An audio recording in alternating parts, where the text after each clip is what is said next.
Salut.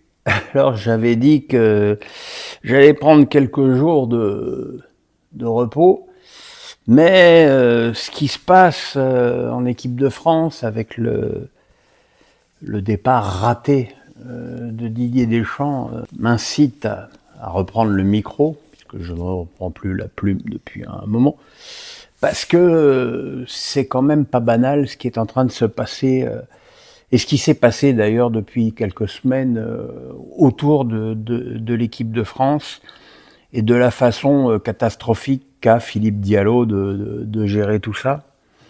Alors Diallo, on le rappelle, hein, il n'a jamais été élu, enfin il a été réélu, mais la première fois il n'a pas été élu, il a remplacé Noël Le Graët qui avait été poussé vers la sortie, à la fois pour sa sortie pas bien fine sur Zidane, sur RMC et chez Marion Bartoli, et pour les accusations de comportements douteux qui n'ont d'ailleurs jamais débouché sur rien. Donc Diallo est à la recherche d'une forme de légitimité depuis qu'il est à la tête de la Fédé, et force est de constater qu'il n'y arrive pas, et j'ai bien peur pour lui que cet épisode américain ne plaide pas en sa faveur, parce qu'il a eu tout faux depuis le début, hein, tout ce qu'il a cherché à obtenir, que ce soit au niveau des primes, des places pour la famille, enfin tout ça a été géré n'importe comment. Et heureusement que les joueurs ont eu Kylian Mbappé comme interlocuteur, qui a su à chaque fois un peu remettre dans le droit chemin le président de la Fédé, qui voulait faire des économies de bout de chandelle, comme sur la cryothérapie, qui me paraît quand même être quelque chose d'important pour des professionnels qui sont engagés dans une compétition aussi longue et dans un pays où il fait aussi chaud que les États-Unis au mois de juin et au mois de juillet. Et puis de vouloir donner 2 places aux joueurs par match, ce qui n'a pas de sens, sachant que les joueurs payent une grande partie des places qu'on leur donne. Donc il fallait évidemment augmenter ce contingent.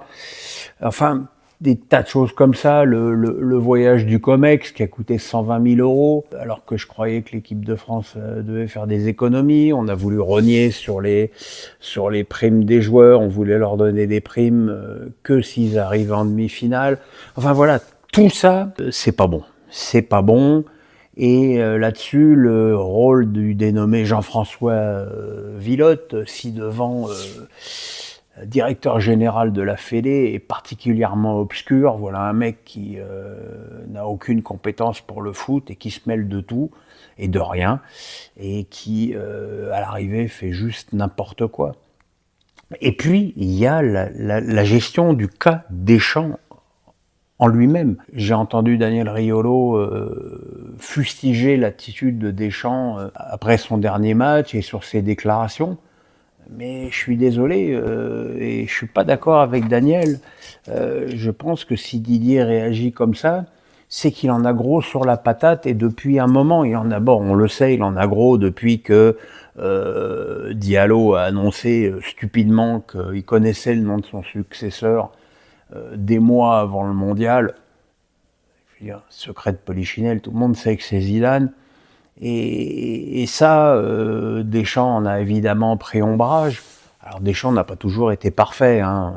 Faut avoir un peu de mémoire et se souvenir que il y a 14 ans, lorsqu'il avait pris la place de Laurent Blanc, il n'avait pas été d'une classe folle non plus auprès de Lolo. Mais 14 ans plus tard, Deschamps a, qu'on le veuille ou pas, qu'on aime ou qu'on n'aime pas, qu'on soit régalé tout le temps ou pas, il a quand même fait le boulot à la tête des Bleus. Et je pense que rater à ce point le départ d'un mec prévu, c'est une faute majeure. Et ça laisse vraiment une impression moche. Quand Deschamps dit qu'il ne pouvait pas rester à cause du climat autour de lui, ça en dit quand même très très long sur ce qui se passe autour de cette équipe de France. Alors est-ce qu'il visait Zidane et son entourage directement, ou est-ce qu'il visait les pontes de la Fédé? probablement un peu des deux, mais j'imagine que Deschamps, qui en plus annonce qu'il ne parlera jamais de l'équipe de France, bah ça fait tout ça, ça fait tâche, et c'est quand même incroyable de voir déjà un mec qui a une telle longévité et qui ne parte pas par la grande porte. Alors la Fédé voulait lui faire un hommage, mais un hommage quand tu voulais lui faire un hommage quand tu es engagé, que ce soit dans la finale ou la petite finale de la Coupe du Monde, voilà, le match est terminé, il n'y a pas d'hommage, tu vas pas faire un hommage à Deschamps là. Et de toute façon, Deschamps ne voulait pas de cet hommage. C'est une spécialité là, française de ne pas vouloir d'hommage. Griezmann ne veut pas d'hommage, Deschamps ne veut pas d'hommage, donc c'est dommage. Et voilà, et c'est quand même un climat qui est pas bon, et une succession qui sera de toute façon pas facile pour Zidane, parce que t'as quand même un mec qui fait demi-finale dans toutes les compètes où il va, et même si aujourd'hui il est de bon ton de dire que l'équipe de France a raté son mondial, on va voir si dans les prochaines compétitions l'équipe de France sera à chaque fois en demi-finale. Et il y a des problèmes sur le terrain à régler, hein, celui des latéraux, celui du milieu de terrain, celui de l'organisation offensive, il y a du gardien bien évidemment. Il y a énormément de choses à voir, et puis il y a une passation de pouvoir qui, à mon avis, n'aura pas lieu, hein, parce que je serais très très étonné qu'il y ait une réunion entre Zidane et Deschamps qui s'apprécient pas beaucoup, même s'ils se connaissent depuis très longtemps. Ils ont quand même 55 sélections en commun comme joueurs. Mais voilà, je pense que Zidane lorgne sur la place de Deschamps depuis trop longtemps pour que Deschamps n'en ait pas pris ombrage.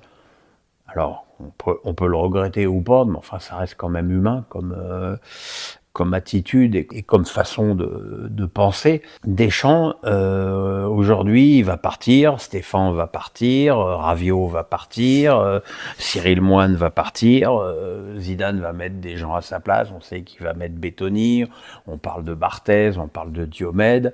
Pratiquement le seul qui pourrait garder sa place, c'est le responsable de la sécurité, Mohamed Saranji, qui n'est pas vraiment le copain du dénommé Vilotte, encore une fois, décidément, mais qui est aussi proche de Zidane qu'il l'était de Deschamps. Ça peut paraître être un détail, le responsable de la sécurité, mais c'est quelque chose qui compte énormément pour les joueurs.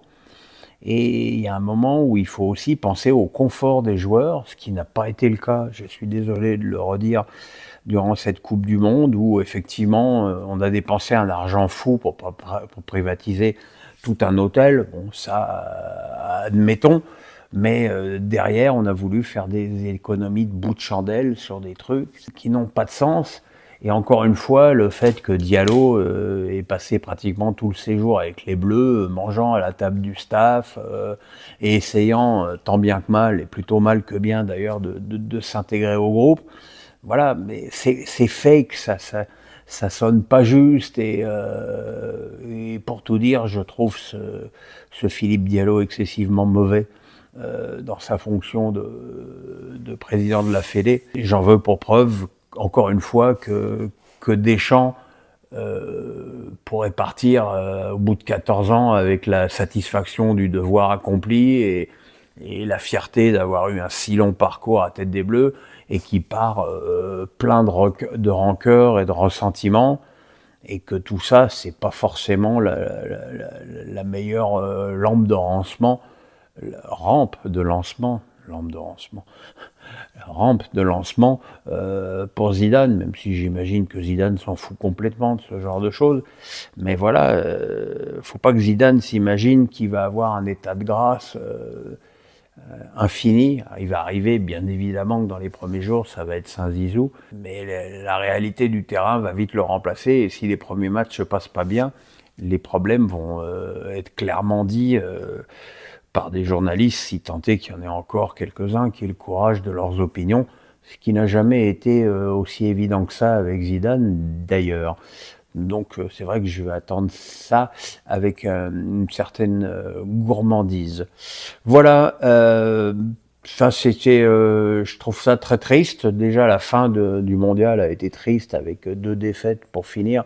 alors que le début de la Coupe du Monde avait été brillant. Et encore une fois, qu'on me dise que l'équipe de France avait eu un parcours facile, je suis désolé, l'équipe de France n'a pas eu un parcours plus facile que l'Argentine ou l'Espagne. C'est peut-être aussi les performances des Bleus qui avaient rendu les matchs plus faciles, notamment contre le Maroc et contre la Suède et le Sénégal. Je pense pas que ce soit beaucoup plus dur de jouer le Maroc que de jouer le Cap-Vert ou la Suisse. Donc un sentiment de gâchis qui est assez décevant comme l'est Philippe Diallo depuis qu'il est à la tête de cette fédération, où il alterne les périodes où il veut surtout ne pas prendre parti, et puis malheureusement on s'aperçoit que quand il veut prendre parti, ben, il se plante. Donc c'est très compliqué. Donc voilà. De toute façon, bah, on se retrouvera pour une nouvelle vidéo pour la nomination de Zidane lorsqu'elle interviendra. J'imagine qu'entre-temps, il y aura eu un face à Pierrot lundi. Bah, je ne vais pas vous dire que je vais prendre du repos, puisque vous voyez, je fais des vidéos quand même. On verra. Hein. Qui vivra verra. Le pouce, la cloche, on s'abonne, on booste.